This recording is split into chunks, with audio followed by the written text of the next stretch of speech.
बात भगवान के जन्म से पहले की है। जब भील आदिवासी कबीले के मुखिया अज के घर बेटी पैदा हुई थी, उसका एक नाम श्रमणा और दूसरा नाम शबरी रखा गया।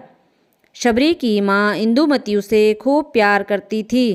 बचपन से ही शबरी पशु पक्षियों की भाषा समझकर उनसे बातें करती और जब शबरी की माँ उसे देखती तो कुछ समझ नहीं पाती थी। कुछ समय बाद एक पंडित ने शबरी के परिवार को बताया कि वो आगे चलकर सन्यासी बन सकती हैं। इस बात का पता चलते ही शबरी के पिता ने उसका रिश्ता तय कर दिया।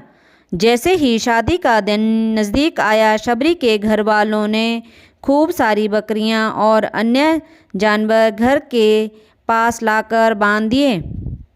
एक दिन शबरी की माँ जब उसके बाल बना रही थी तो उसने माँ से पूछा, इतने सारे जानवर हमारे घर क्यों लाए गए हैं? माँ ने जवाब दिया, बेटी तुम्हारा विवाह होने वाला है, इसलिए हम लोगों ने इनका इंतजाम बलि के लिए किया है। तुम्हारी शादी के दिन ही बलि प्रथा होगी और फिर इनसे स्वादिष्ट भोजन बनाकर सबको परोसा जाएगा। यह सब सुनकर शबरी दुखी हो गई। काफ़ी देर तक शबरी ने उन जानवरों को आज़ाद करने के बारे में सोचा। सोचते सोचते शबरी के मन में आया कि अगर ये जानवर यहाँ नहीं होंगे तो इनकी बलि रुक सकती है। ऐसा नहीं हुआ तो मेरे घर से कहीं चले जाने पर यह बलि रुकेगी। जब मैं ही नहीं रहूँगी तब ना विवाह होगा और ना ही बलि प्रथा। इससे मासूम जानवर बच जाएंगे। यह सोच के साथ जानवरों को रखी गई जगह पर शबरी पहुँची। उसने सोचा कि इन्हें खोल देती हूँ, लेकिन वो ऐसा नहीं कर पाई। उसके बाद शबरी जंगल की तरफ भागने लगी। भागते भागते शबरी ऋषिमुख पर्वत पहुँच गई। वहाँ करीब 10,000 ऋषि रहा करते थे।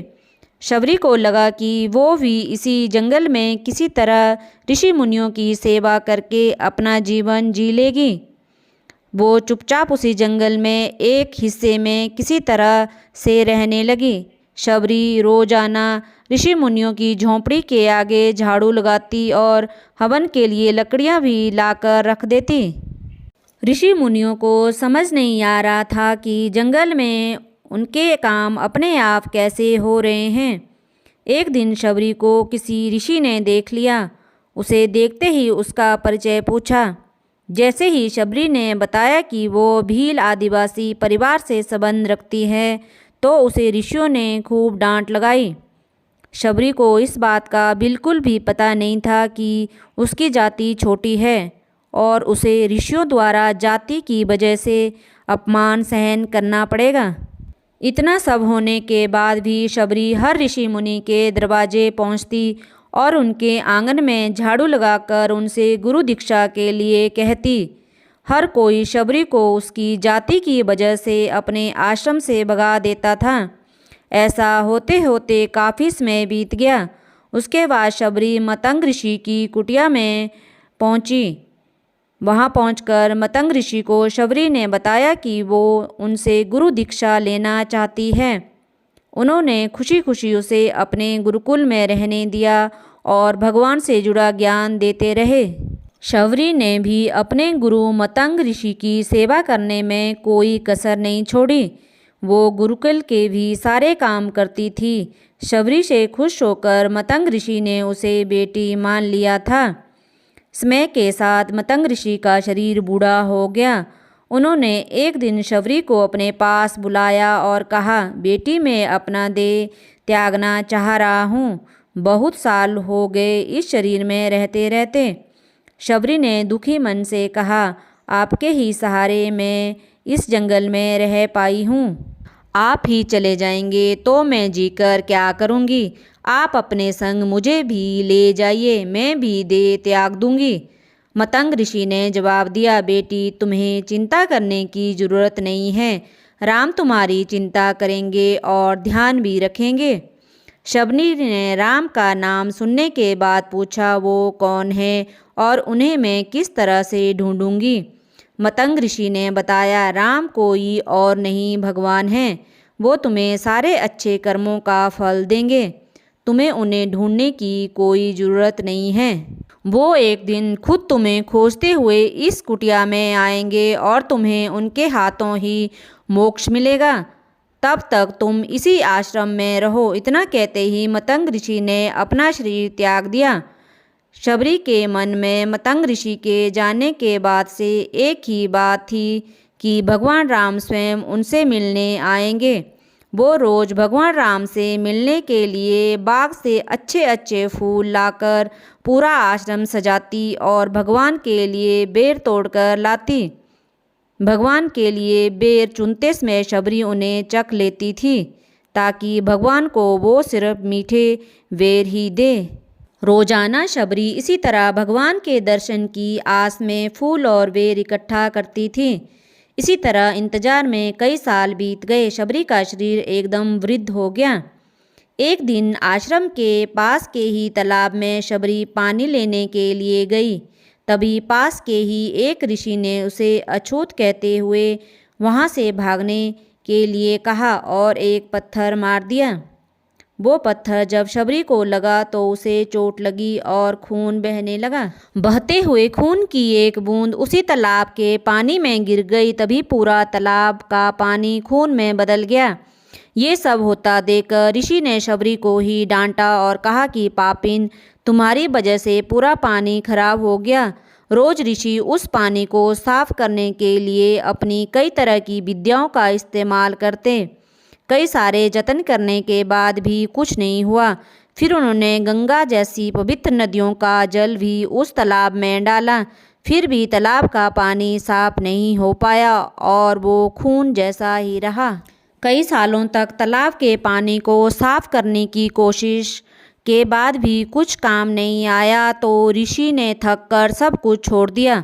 इस घटना के कई साल बाद भगवान राम अपनी पत्नी सीता के हरण के बाद उन्हें ढूंढते हुए इस तालाब के पास पहुँचे। ऋषि मुनियों ने उन्हें पहचान लिया। भगवान को वहां देखकर ऋषियों ने तालाब का पानी साफ करने के लिए भगवान को अपने पैर उसमें डालने के लिए कहा, लेकिन पानी जैसे का तैसा ही था। ऋषि मुनियों ने भगवान से भी कई अन्य जतन करवाए, लेकिन वो पानी जस का तस खून जैसा ही रहा। तब भगवान ने ऋषियों से पानी के रक्त में बदलने की कहानी पूछी। तब ऋषि ने शबरी को पत्थर मारने वाली सारी बात बता दी। उसके बाद कहा कि वो महिला ही अपवित्र है, छोटी जात की है, इसलिए यह सब हुआ है। उसी वक्त भगवान राम ने कहा, ये सब आप लोगों के खराब वचनों से हुआ है। शबरी को इस तरह के शब्द बोलकर आप लोगों ने उसे नहीं बल्कि मेरे दिल को घायल किया है। इसी घायल दिल के रक्त का प्रतीक यह तालाब का पानी है। आगे भगवान राम बोले, कहाँ है वो माई, मैं उनसे मिलना चाहता हूँ। तब तक शबरी उसी तालाब के पास पहुँच जाती है।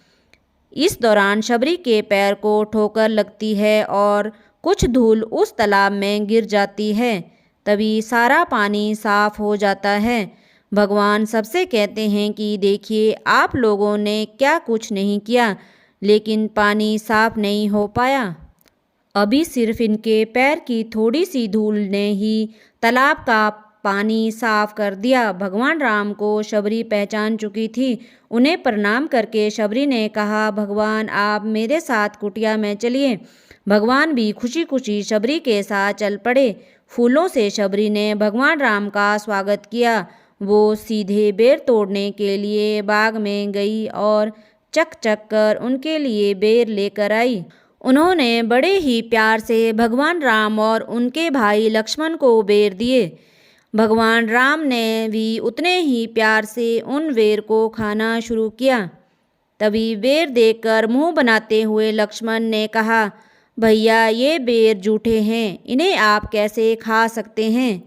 भगवान ने जवाब दिया, लक्ष्मण ये जूठे नहीं बल्कि बहुत मीठे हैं।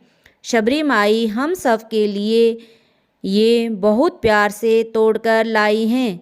इतना कहकर भगवान राम प्यार से उन बेर को खाने लगे। भगवान ने जाते हुए शबरी माई से कहा, आप मुझसे जो चाहे वो मांग सकती हैं।